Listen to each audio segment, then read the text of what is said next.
Assalamualaikum warahmatullahi wabarakatuh. Kami dari kelompok 6 akan mempresentasikan hasil diskusi kelompok kami mengenai etika profesi akuntan publik. Sebelumnya, izinkan kami untuk memperkenalkan diri. Saya Arisa Lutfiani, nomor presensi 6.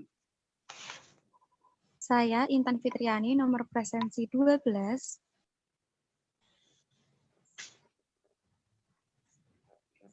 Saya Nailul Musta'ani, nomor presensi 8.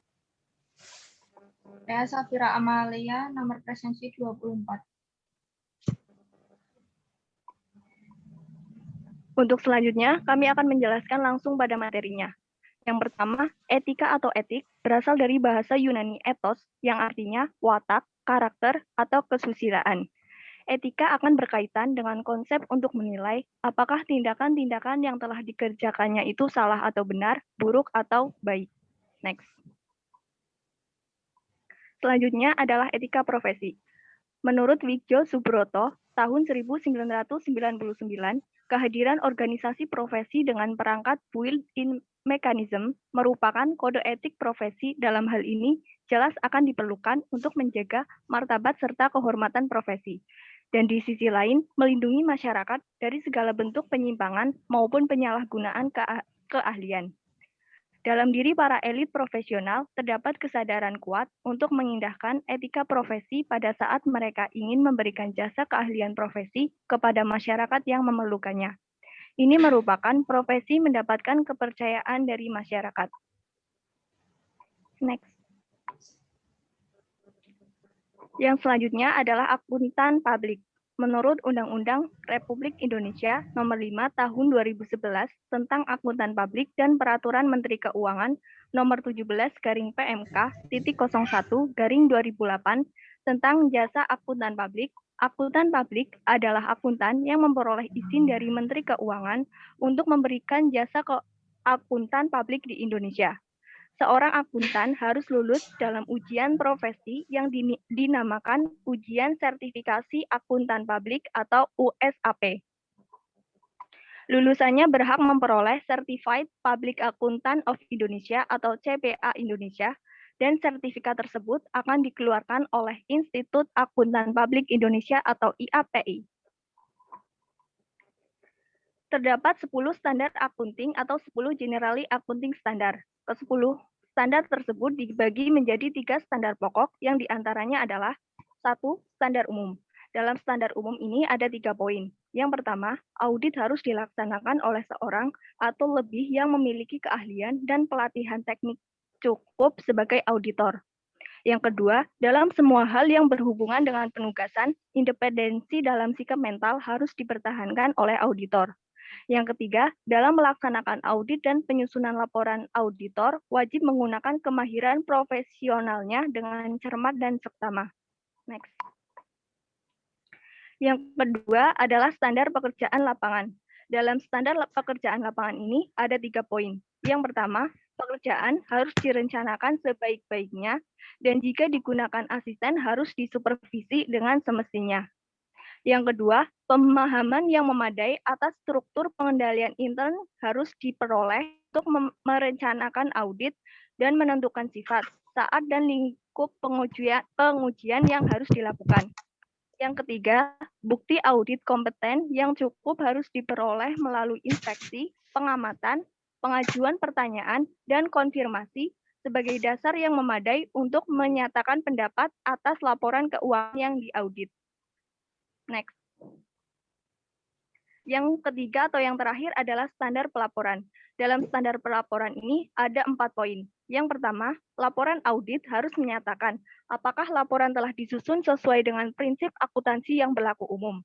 Yang kedua, laporan audit harus menunjukkan keadaan yang di dalamnya prinsip akuntansi tidak secara konsisten diterapkan dalam penyusunan laporan keuangan periode berjalan dalam hubungan dengan prinsip akuntansi yang diterapkan dalam periode sebelumnya.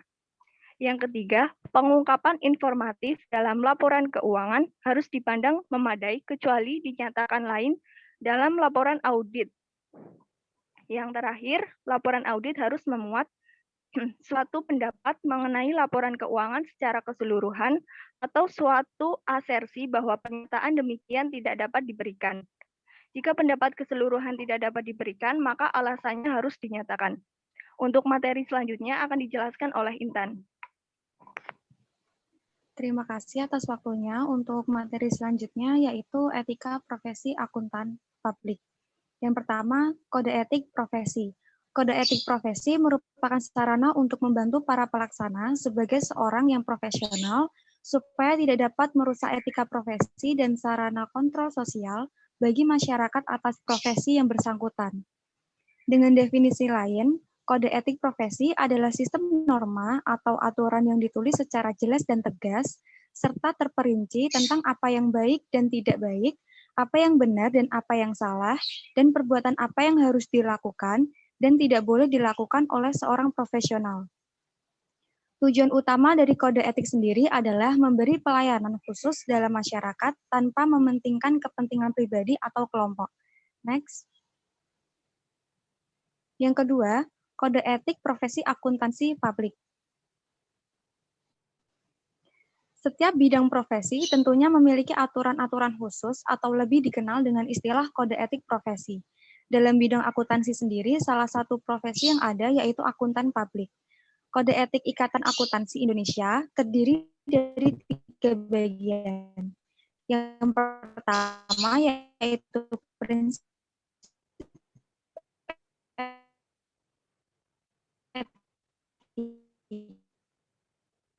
etika, yang kedua aturan etika.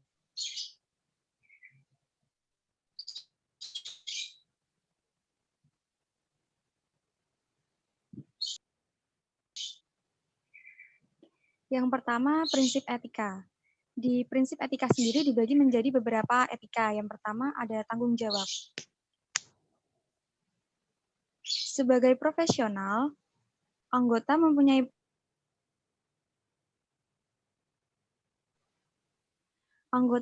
peran penting dalam masyarakat. Sejalan dengan peran tersebut, anggota mempunyai tanggung jawab kepada semua pemakai jasa profesional mereka.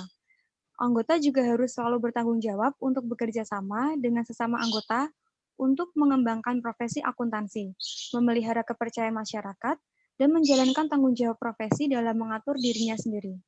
Yang kedua, kepentingan publik. Posisi akuntan memegang peran yang penting di masyarakat, di mana publik dari profesi akuntan yang terdiri dari klien, pemberi kredit, pemerintah, pemberi kerja, pegawai, investor, dunia bisnis dan keuangan, dan pihak lainnya bergantung kepada objektivitas dan integritas akuntan dalam memelihara berjalannya fungsi bisnis secara tertib. Ketergantungan ini menimbulkan tanggung jawab akuntan terhadap kepentingan publik. Kepentingan publik sendiri didefinisikan sebagai kepentingan masyarakat dan institusi yang dilayani anggota secara keseluruhan. Kepentingan umum atau kepentingan utama profesi akuntansi adalah untuk membuat pemakai jasa akuntan paham bahwa jasa akuntan dilakukan dengan tingkat prestasi tertinggi sesuai dengan persyaratan etika yang diperlukan untuk mencapai tingkat profesionalitas yang tinggi. Next. Yang ketiga, integritas. Integritas adalah suatu elemen karakter yang mendasari timbulnya pengakuan profesional. Integritas mengharuskan seorang anggota untuk bersikap jujur dan berterus terang tanpa harus mengorbankan rahasia penerima jasa. Integritas dapat menerima kesalahan yang tidak disengaja dan perbedaan pendapat yang jujur, tetapi tidak menerima kecurangan atau peniadaan prinsip. Yang keempat, objektivitas. Objektivitas adalah suatu kualitas yang memberikan nilai atas jasa yang diberikan anggota. Prinsip objektivitas sendiri mengharuskan anggota bersikap adil, tidak memihak, jujur secara intelektual, tidak berprasangka atau bias, serta bebas dari benturan kepentingan atau di bawah pengaruh pihak lain. Next. Yang kelima, kompetensi dan kehati-hatian. Setiap anggota harus melaksanakan jasa profesionalnya dengan berhati-hati, kompetensi dan ketekunan, serta mempunyai kewajiban untuk mempertahankan pengetahuan dan keterampilan profesional pada tingkat yang diperlukan untuk memastikan bahwa klien atau pemberi kerja memperoleh manfaat dari jasa profesional dan teknik yang paling mutakhir. Dalam hal penugasan profesional melebihi kompetensi anggota atau perusahaan, anggota wajib melakukan konsultasi atau menyerahkan klien kepada pihak lain yang lebih kompeten. Yang keenam, kerahasiaan. Setiap anggota harus menghormati kerahasiaan informasi yang diperoleh selama melakukan jasa profesional dan tidak boleh memakai atau mengungkapkan informasi tersebut tanpa persetujuan, kecuali bila ada hak atau kewajiban profesional atau hukum untuk mengungkapkannya. Kewajiban kerahasiaan berlanjut bahkan setelah hubungan antar anggota dan klien atau pemberi. Next. Yang keenam, perilaku profesionalitas. Setiap anggota harus berperilaku yang konsisten dengan reputasi profesi yang baik dan menjauhi tindakan yang harus dipenuhi sebagai perwujudan tanggung jawabnya kepada pihak penerima jasa, pihak ketiga, anggota yang lain, staf, pemberi kerja, dan masyarakat umum. Yang selanjutnya ada standar teknis. Setiap anggota harus melaksanakan jasa profesionalnya sesuai dengan standar teknis dan standar profesi yang relevan. Anggota mempunyai kewajiban untuk melaksanakan penugasan sejalan dengan prinsip integritas dan objektivitas sesuai dengan keahliannya. Next. Yang kedua ada aturan etika. Di aturan etika sendiri ada 3, independensi, integritas, dan objektivitas. Independensi sendiri dapat dijelaskan dalam menjalankan tugasnya, anggota KAP harus selalu mempertahankan sikap mental independen di dalam memberikan jasa profesional yang meliputi independen dalam fakta, in fact, maupun dalam penampilan, in appearance. Yang kedua, integritas dan objektivitas. Dalam menjalankan tugasnya, anggota KAP harus mempertahankan integritas dan objektivitas, harus bebas dari benturan kepentingan, konflik of interest, dan tidak boleh membiarkan faktor salah saji material atau material misstatement yang diketahuinya atau mengalihkan atau mensubordinasikan pertimbangannya kepada pihak lain. Untuk materi selanjutnya akan disampaikan oleh Nailul Musta'ani. Silahkan. Untuk selanjutnya, standar umum dan prinsip akuntansi. Next. Untuk standar umum, yang pertama itu ada kompetensi profesional. Anggota KAP itu hanya diperbolehkan melakukan pemberian jasa profesional layak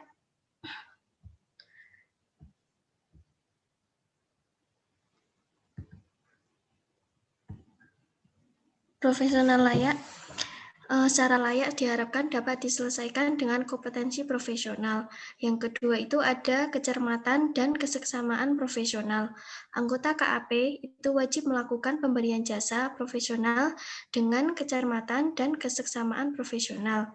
Yang ketiga, untuk perencanaan dan supervisi anggota KAP itu wajib merencanakan dan mensupervisi secara memadai setiap pelaksanaan pemberian jasa profesional.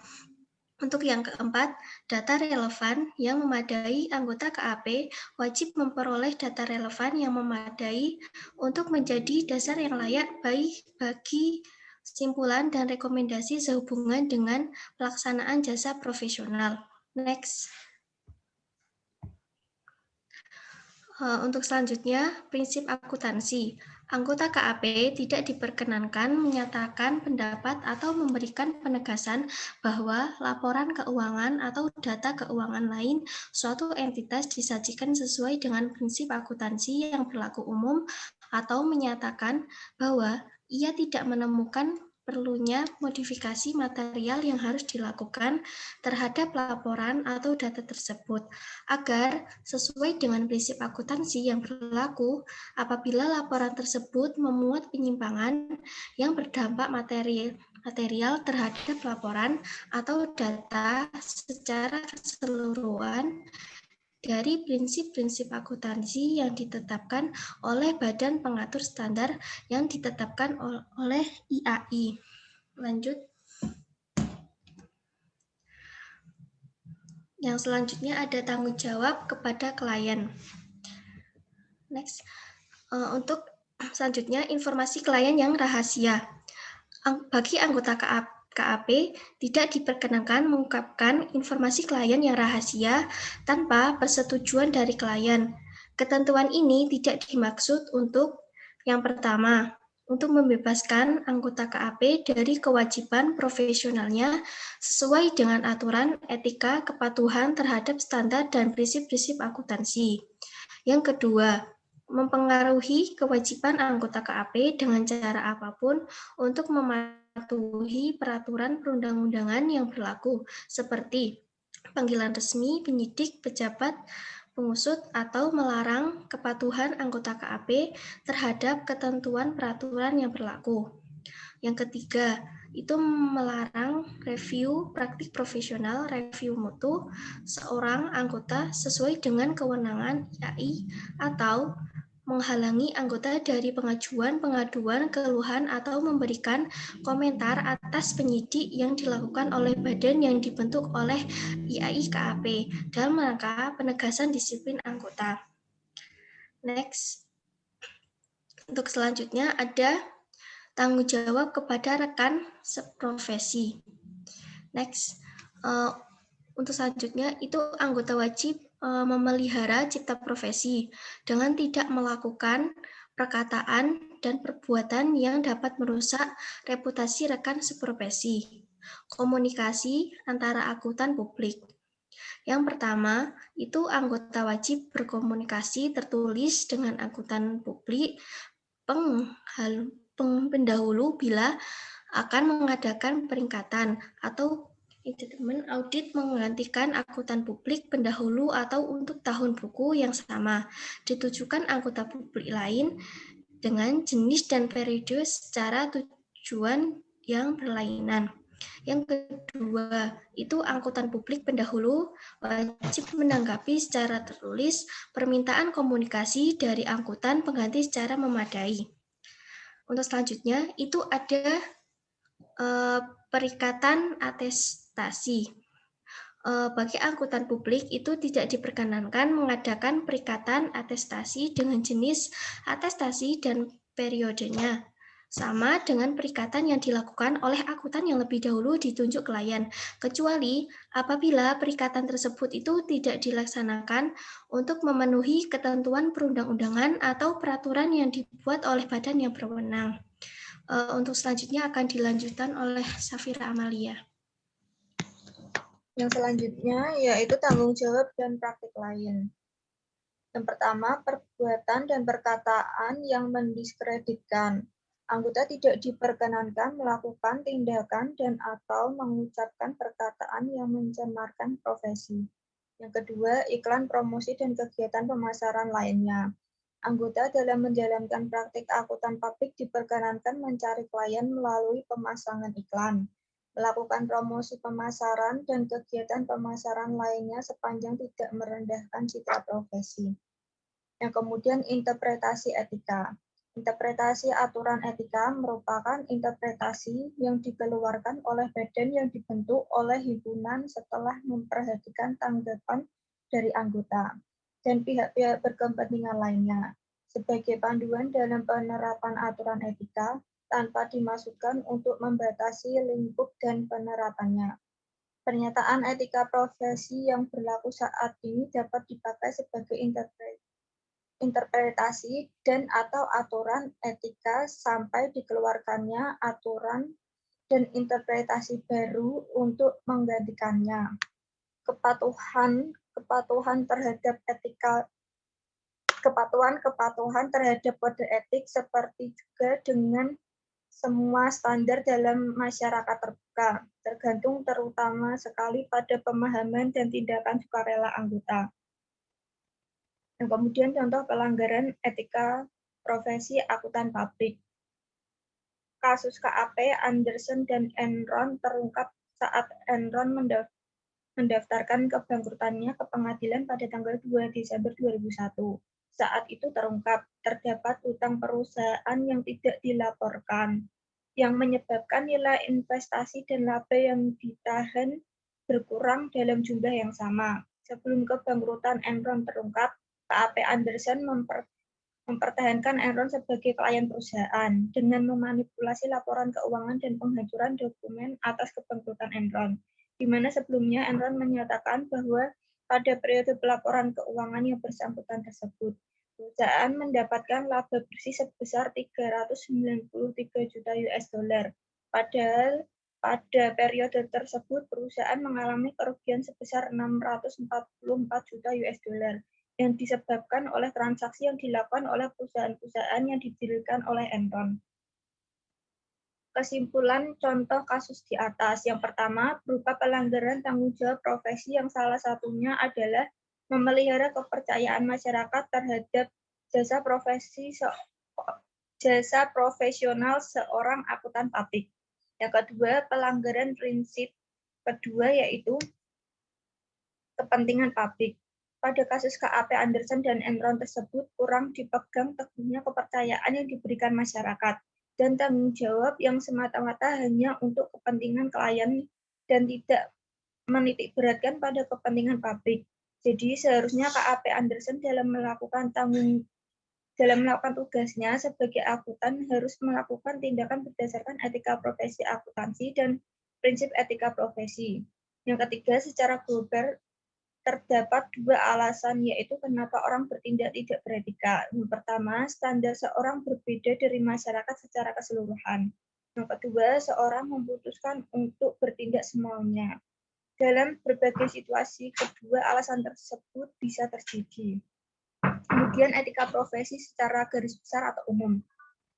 Etika profesi dapat diartikan sebagai suatu sikap menegakkan aturan-aturan yang disepakati demi kebaikan manusia, sesuai dengan batasan-batasan dalam melakukan pekerjaan berdasarkan skill atau keterampilan khusus.